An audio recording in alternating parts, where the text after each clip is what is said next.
now, we can all agree with the premise that AI should benefit everyone.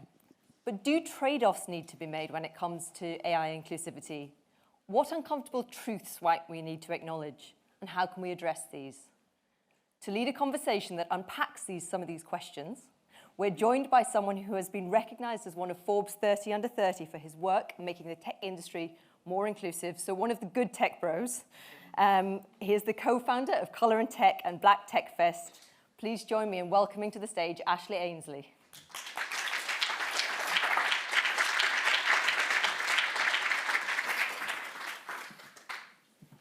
Hello, everyone. Thank you for the introduction, and I appreciate your attendance here today. I am incredibly excited to have this session, which I'm going to be moderating in a moment, based on the discussions that are really important, but actually sometimes ones that we just do not have. So I'm going to kind of put the elephant very much in the room, and I'm going to sprinkle a lot of kind of substance around the conversation topics. One thing that I would ask everybody ahead of that, though, is just to make sure that you're thinking about some questions. I want to make sure that this is as dynamic and evolving as we can, and our amazing panelists as well are really keen to do that. So I've only got 3 questions. We'll get through those, and then I really want to make sure that everybody in the room has the opportunity to ask various bits. So I'm going to start with a couple of introductions for this session, which is really about kind of some of the uncomfortable truths that we're probably having to discuss and going to have to get comfortable with around the topic of artificial intelligence. So the first person that I think I will introduce over is Sana Khareghani. Sana is a professor of practice in AI at King's College London, an AI policy lead for Responsible AI, which is a £31 million grant, which is focused on seeding and connecting international ecosystem for responsible AI research and innovation. Welcome, Sana. The second person is actually kind of a mixture of 2 things, actually. So on this panel right now, we're meant to have Clive Gilbert, who's a senior policy and research manager at Policy Connect, which is a think tank in this space. And he's a really big believer and user of assistive technology. Unfortunately, he's a bit unwell today. So we do have some remarks from Clive, who will be able to share them kind of digitally. But in his place, McLaren, who's also a director at Policy Connect, will be joining us. And Robert's got a lot of expertise in this space as well. And then we have Claire Melamed. And Claire is, well, Dr. Claire, I should say, is the CEO of the Global Partnership for Sustainable Development Data, and will be bringing a great expertise in some of the geographical elements to this discussion as well. So you welcome Claire as well, please. And the final thing is, I am the co-founder of an organisation called Colorintech, and we are a big community of people from ethnic minority backgrounds. So do please check out our work, but fundamentally, we're here to make sure that voices from people who aren't always in the room are covered as well. So we'll dive into the conversation in a little bit, but I think what we'll start off with is an opening remark from Clive, if we can get that on the AV. Really around this kind of question about what are some of the uncomfortable truths and trade-offs that Clive sees in some of his work as well. Hello, everyone. My name is Clive Gilbert. I'm the Senior Policy and Research Manager for Assistive and Accessible Technology at the cross-party think tank Policy Connect. We provide the Secretariat for the All-Party Parliamentary Group for Assistive Technology and host the ATEC Policy Lab. The lab's mission is to bring together policymakers, disabled people and other stakeholders to design policy that makes technology work for everyone. The focus of the AI Safety Summit is quite naturally Hippocratic. First, do no harm. But we can't understate why safety in AI matters without appreciating why we'd want to harness this technology in the first place. Disability is a perfect example of this. Artificial intelligence has enormous potential to make products and services more accessible and responsive to disabled people's lifestyles, needs, and aspirations. Examples range from self-driving cars for independent travel to better-sounding communication aids for people with speech impairments. The voice I'm using now is AI-generated, and robots capable of assisting with personal care. But in the absence of a legal and ethical framework to regulate the use of AI, there is a risk that disabled people's most basic rights will be eroded. For example, AI algorithms that are trained on data sets that don't include disabled people's perspectives will inevitably have serious consequences when they are applied to job recruitment processes or designing a new building. Policy Connect's research has shown how AI has begun to shape disabled people's home lives. AI-powered smart devices, such as Alexa, give disabled people an unprecedented degree of control at relatively low cost. AI is also being integrated into care technologies to help provide more personalized support. We need stronger rules around data sharing and consent to protect people's privacy. And we need to make sure disabled people are active and informed consumers of AI products. Too often, disabled people are assumed to be passive actors, with the key decisions being made by their relatives or the professionals who work with them. To unleash the power of AI for disabled people, we must shed this paternalistic mindset. Any new regulations need to strike a balance between preserving disabled people's right to privacy and security and recognizing our right to make informed choices about the trade-offs and risks.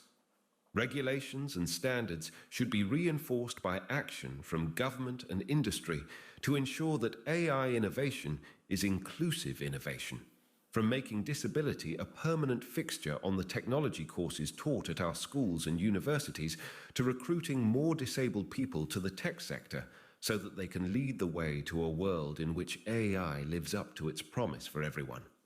Thank you. Brilliant, and I thank Clive for that. So I think what would be really helpful is actually, I know everybody on this session is going to come at it from slightly different angles. So what I want to do is actually ask our panelists in order really actually just to almost sell out the stall. Let us know from your background and your experience and your expertise really about, when you think about the concept of uncomfortable truths and trade-offs when it comes to AI, how you think about that. So I'll ask Sana to go first and just share a little bit about her opening thoughts. What comes to mind when we talk about this topic immediately?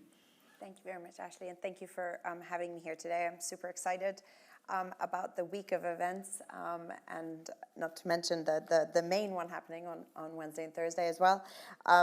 So I guess my perspectives come from some of my background, and most recently, which was to head up the UK government's Office for AI.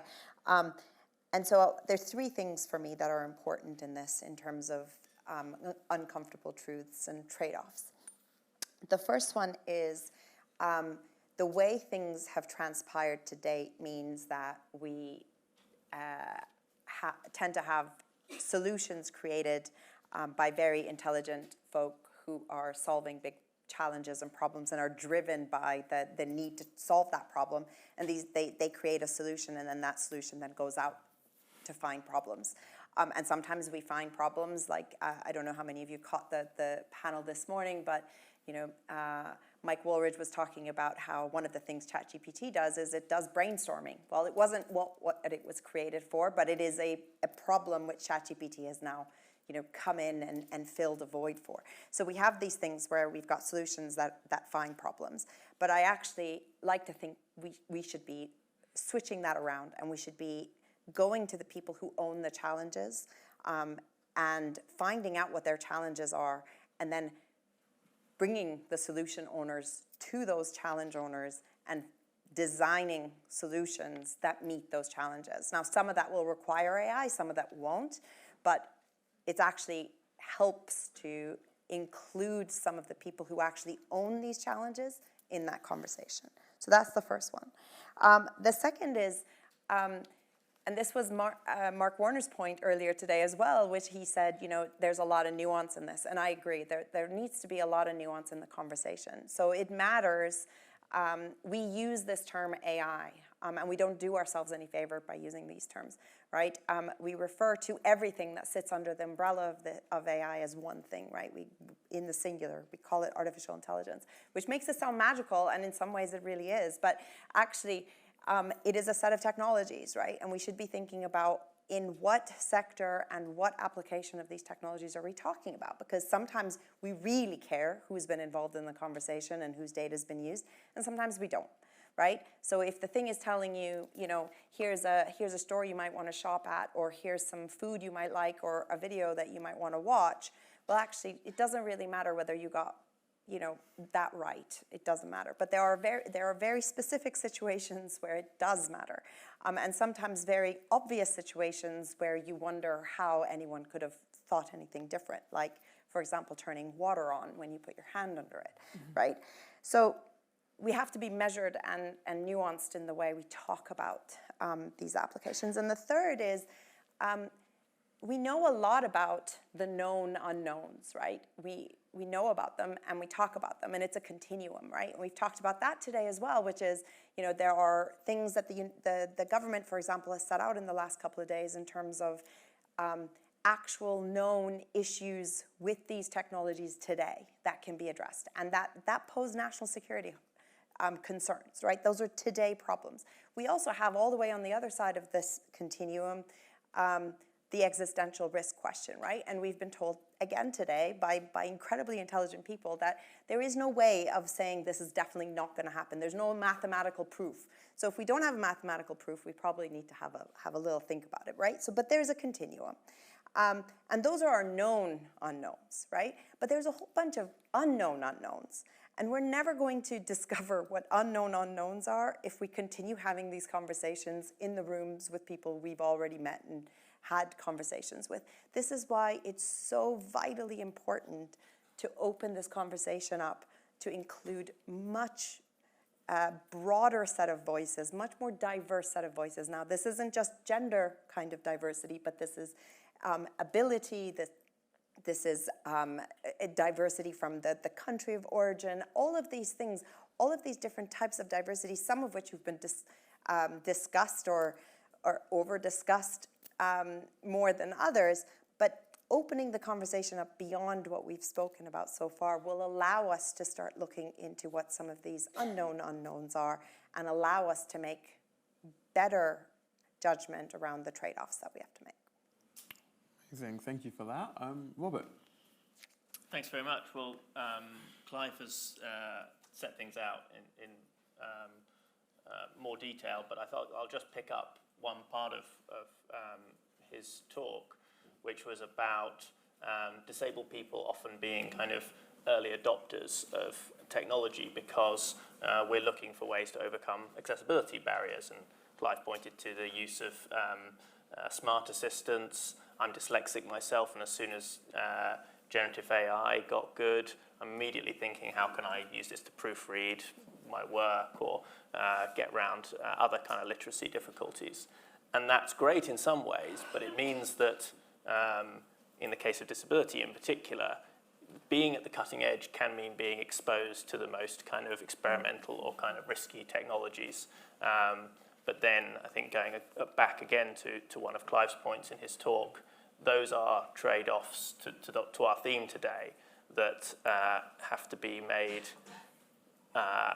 in some parts by individuals themselves, and different people will have different tolerances for privacy, exposure, and other kinds of risks. And that the sense that what we hear sometimes, which is, oh, disabled people and AI and data, that's scary, that's difficult, we'll get round to it later once we've maybe solved somehow a mainstream case.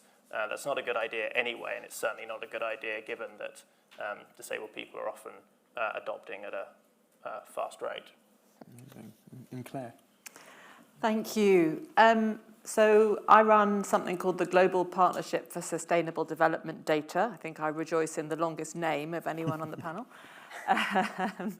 And we are a global network co-convened by the United Nations and the World Bank with about 700 partners based all around the world who all share a focus on wanting to work together to make sure that these technologies that we're talking about today, that other technologies which are driven by data, which run on data, which analyze and process and make decisions on data, get to the places where they are needed most. So very much, focus on the sort of where are the challenges, and how can the technologies get to where they're needed. And I think, so our focus is very much on inclusivity, on geographical inclusivity, making sure that, the spread of technologies around the world and the way in which different countries around the world are able to drive some of these discussions is more inclusive, is more equal. And of course, within countries, focusing on people and marginalised groups of people and their ability to participate in the world of technology. And I think, there's a lot to say, but just, I think there's two things maybe to focus on in the sort of opening remarks, one at the global level and one at the national level. At the global level, I think obviously data, AI, these conversations that we're having at sort of domestic level here in the UK are also happening in global fora, in the G7, in the G20, in the UN. There's a very lively conversation in many places about how countries should cooperate with each other. And I think that the challenge there is really every previous era of technological change and the growth that has resulted from that has been, I'm generalizing wildly here, but not, I think, unaccurately, has been pretty much based on some sort of unequal relationships of exploitation, of unequal trading relationships, and so on. And I think there is a real danger that we're heading for the same thing here. The data, sort of put again very crudely, we're seeing the data coming out of most countries and people in the world, of all the sort of resources, if you use that data as a resource metaphor, which is not wildly popular, but is helpful sometimes. All of the, in a sense, data should be the most equally distributed resource of all. We're all producing it all the time. And yet we know it's actually extracted and the money is being made in some quite small pockets of the world. So I think there's a sort of question here about how are we going to do better this time than any other era in making sure that the benefits of this technology, that we get the economics right, really. We've talked a lot about law today, we've talked about ethics, we haven't talked so much about economics, and I think that's something we need to think about very hard.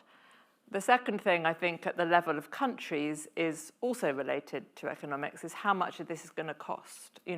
We talk a lot about inclusion, we talk about wanting people to get involved. All of that has a price tag. We need education, which is going to meet the challenge of the moment. We need connectivity. We need people to have access to technology. These things are absolutely possible. It's not a mystery how we do this. It's only a question of whether we're prepared to pay for it.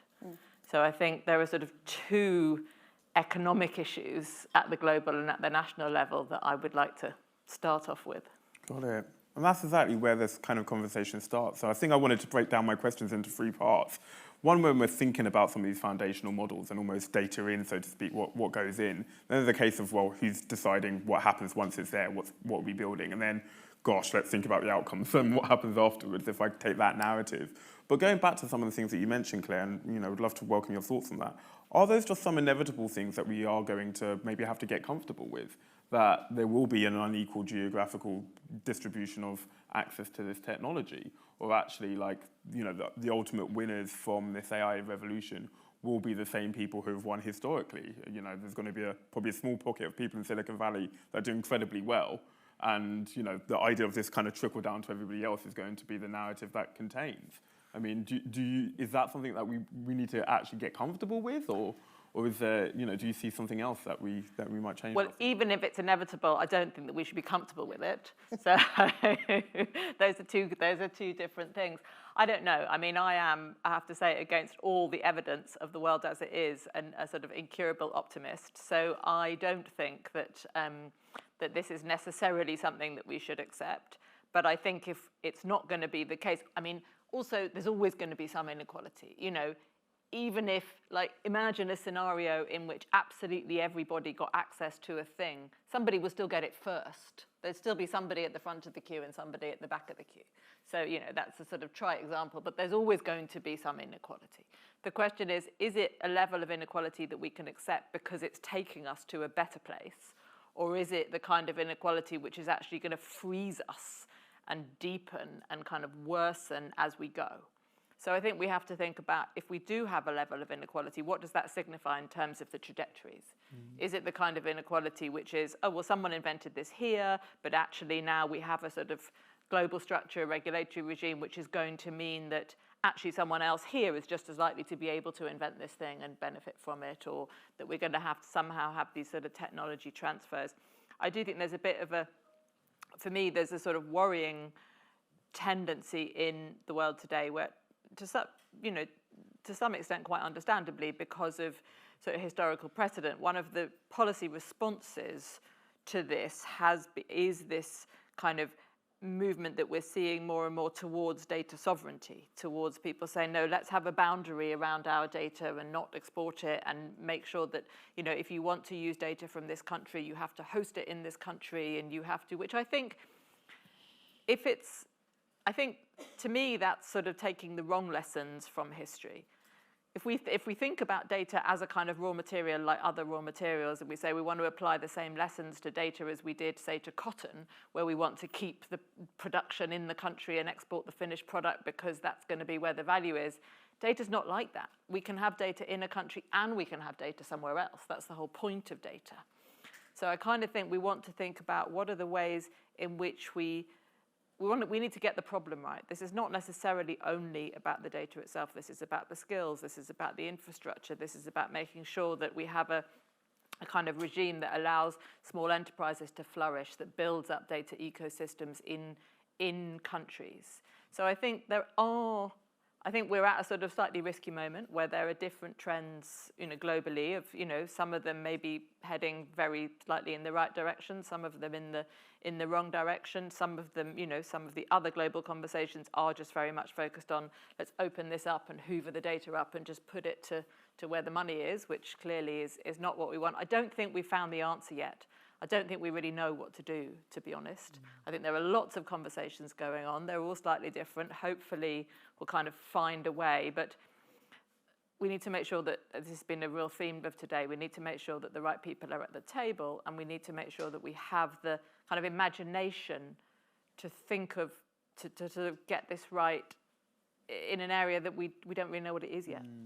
And Sana, I'll come on to you because you've worked with governments. You've been on that kind of national level conversation as well as the international stuff. And I mean, are these conversations happening? What are some of the trade-offs or the uncomfortable conversations that people are having that might not necessarily be as public, but are very much on the forefront of people's minds? I mean, these are technologies that can help us bridge some of the divide that we see today, but they are also ones that can make it much wider, right? I think that where we are, and I'm also optimistic about this, is that at least we're having the conversations, and I think that's important. The fact that there is the summit happening and that we have very senior level, if not leaders from global states coming to the UK to have these conversations is traction we've not had before on this agenda. So on the economic agenda, there's been lots of hype, and that's been around for longer. But on the kind of governance and how do we get us right ethically, and how do we make sure that there's equitable use across the world, and that the risks aren't felt. This is new, right? Getting traction on that from a state perspective is new. And so I see that as a massive positive step in the right direction. This is the start of the conversation. That's great. There's lots of trade-offs that people talk about, right? And there are things being considered, like how do you become much more democratic in terms of the use and creation and curation of frontier AI technologies, right? So now I'm talking about the top end of the continuum, right? So how do we make sure that that's done right in a democratic way, and then the positives of it shared equally across the world, which starts to go towards questions we've asked before. I mean, somebody, I can't remember who it was this morning, said we have enough, we have access to enough food and water right now to feed the world and to make sure no one goes thirsty, and we don't do it now, right? So how are we sitting around saying, right, but this time we're going to do it differently? Well, maybe we can, right? Maybe we need to learn from kind of what we haven't done previously.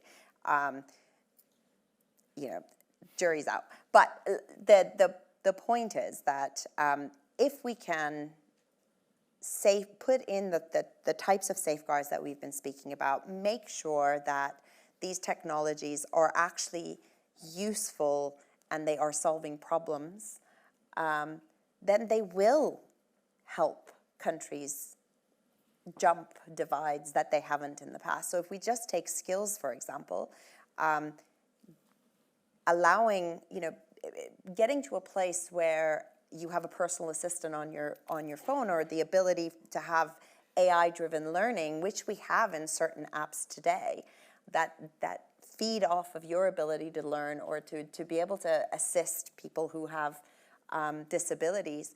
This is kind of abilities we haven't had in the past, right? And this does allow more people to join this discourse. So we are already moving along this curve. It's just we need to make sure that we do the hard work, right?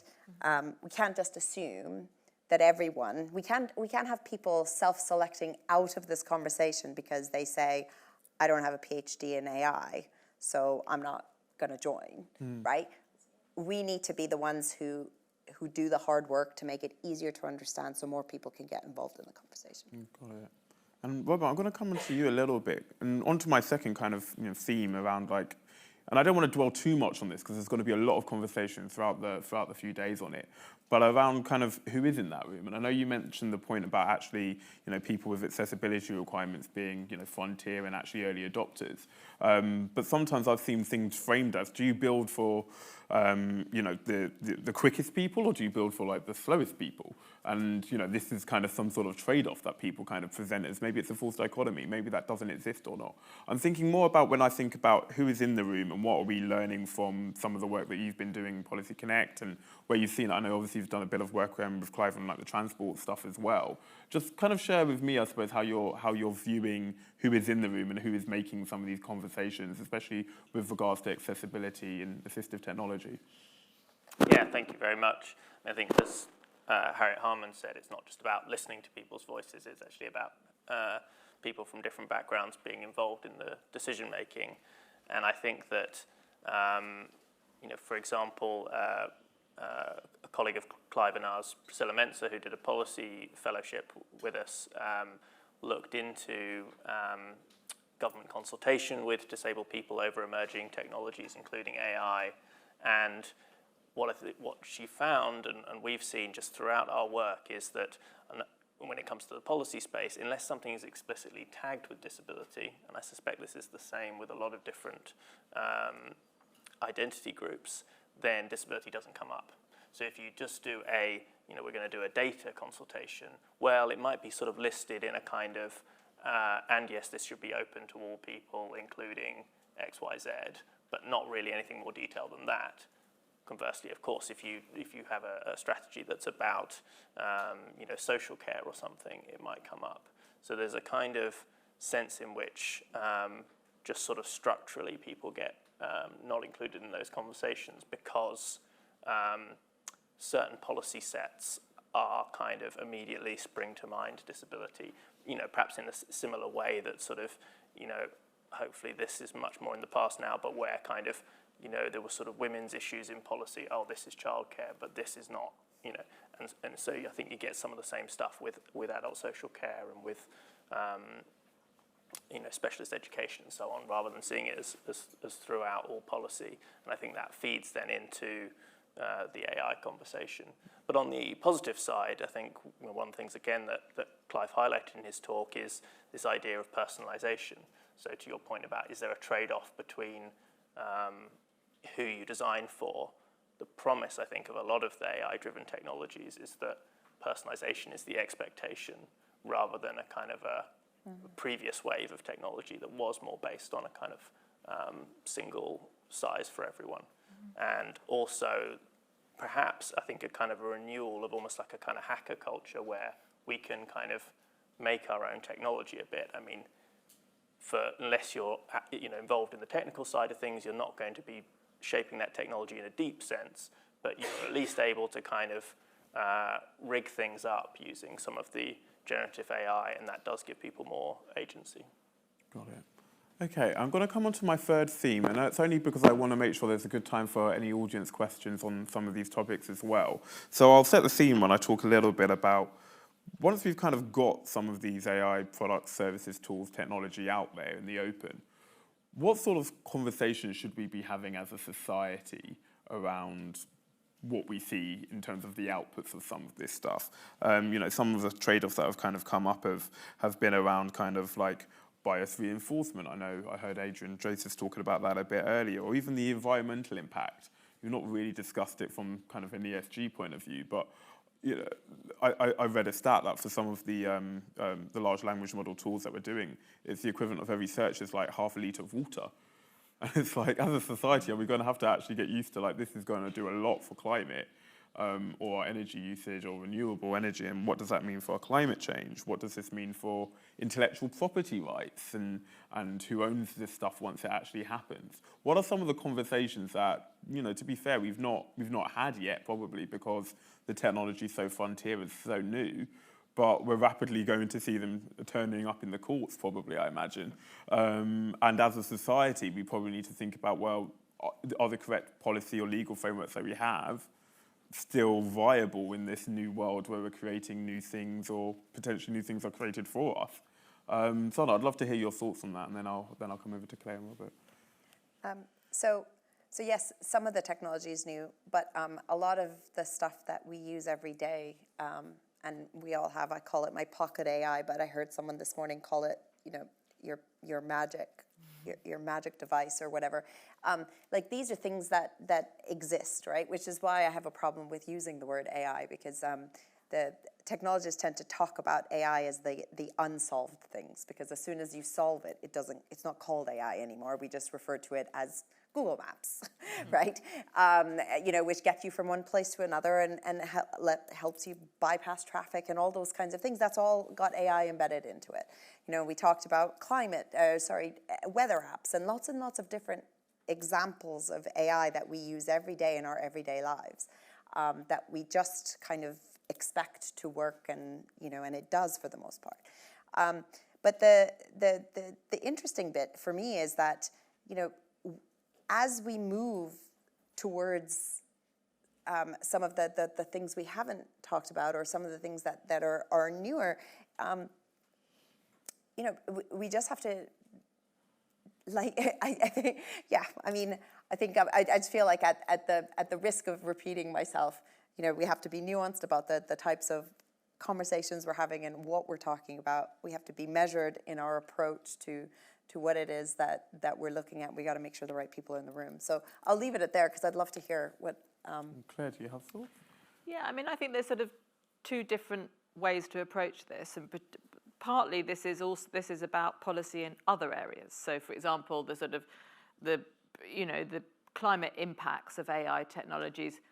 What you need there is a really strong climate policy with appropriate incentives for people to build things, to generate their power in a certain way, and so on. And then that's going to affect the tech industry just like any other industry. So I think there's one part of this, perhaps around some of the sort of social impacts that actually we want to apply across any sector of the economy, which need to be addressed through areas of policy that are specifically relevant to that sector.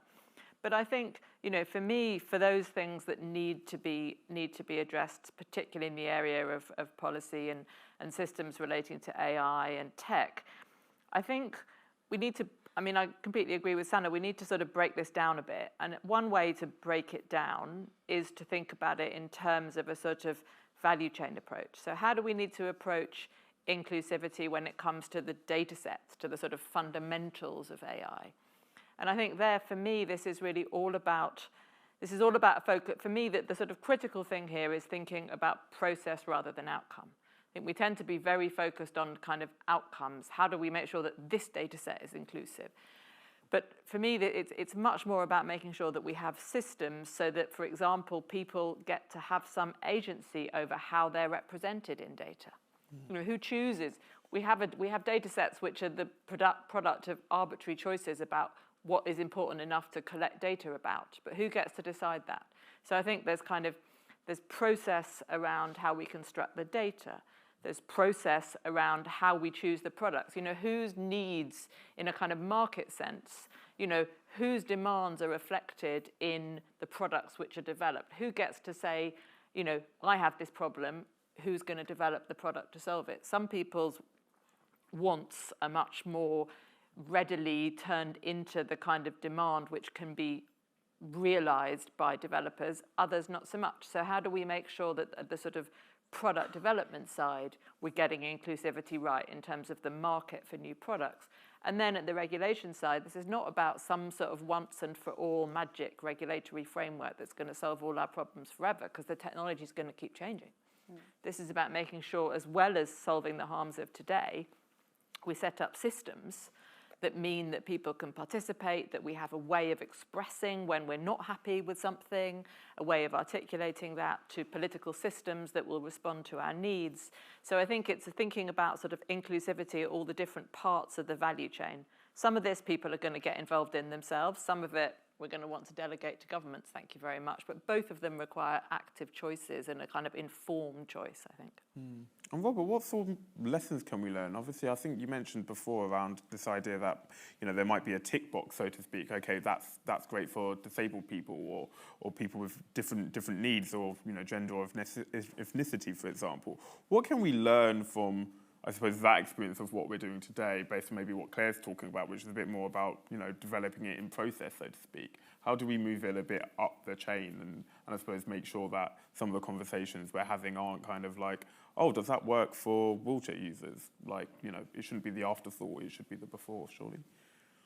Yeah, absolutely. I mean, I think one side of that is, as you were saying, Claire, about sort of data representation, and so being quite intentional about where there are groups of people whose experiences aren't showing up in the data, because it is and this is particularly the case with what are sometimes called low incidence disabilities. So, for example, cerebral palsy or something like that, where somebody whose speech is affected by that, or is their speech sound is less common than another accent, if you like. So, and to some extent, my understanding is that the technology cares more about commonality than anything that we would call a kind of our sort of interpretation of intelligibility, which on the one hand is quite good because it kind of there's a neutrality there, but not when it comes to if you like, a kind of an inbuilt bias against literally minority status, being a small group. And so, yeah, I think part of that is really finding those kind of data gaps and addressing them in quite a intentional way. Got it. May I add one quick thing Yes. when we move to Q&A? So when I'm part of Responsible AI UK, the AI policy lead.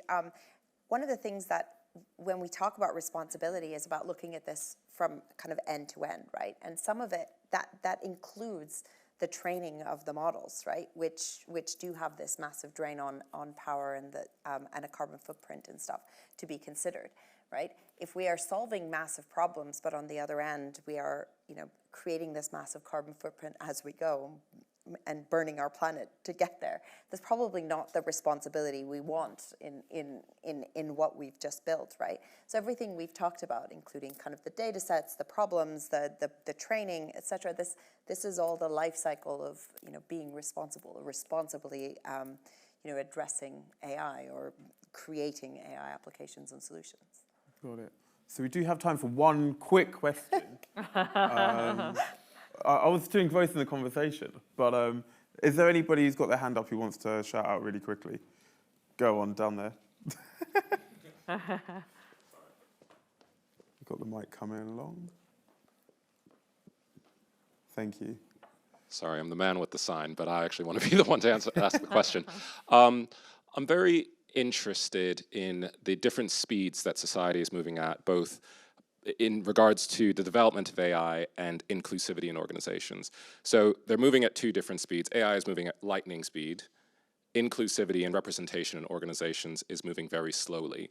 Now, we can talk about the harms for underrepresented communities, and there could be regulations to address those harms, but the thing I'm really interested in is, are we going to get the benefits right for underrepresented communities if we don't have representation in those organizations. And so I'd be interested in the panel's thoughts about how are you ensuring that we're not just preventing harms from happening to women, ethnic minorities, the disabled community, but how are we using the technology without these people necessarily always being in the rooms to reap the most benefit? I mean, I think the short answer is no, we can't and we won't, right?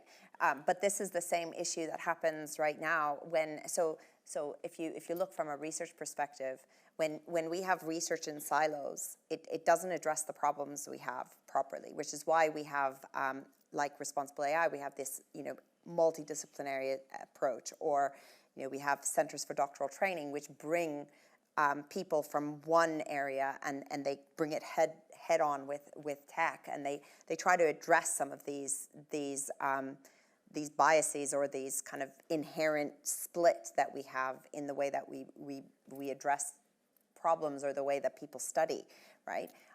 That isn't the way that these systems work, right? These systems try and solve big problems, and they try and be kind of sweeping in the way that they address them, especially things like ChatGPT or the large language models.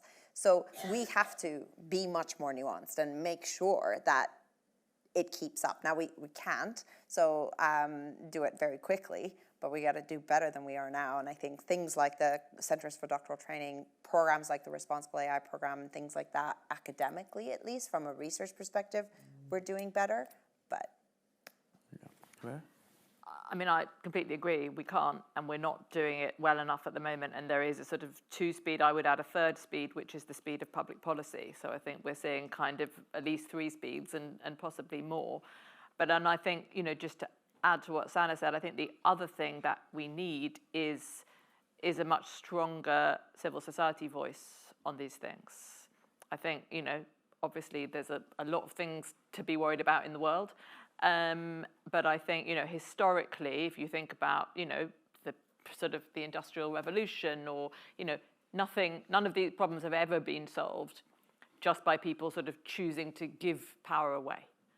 People have always had to demand it.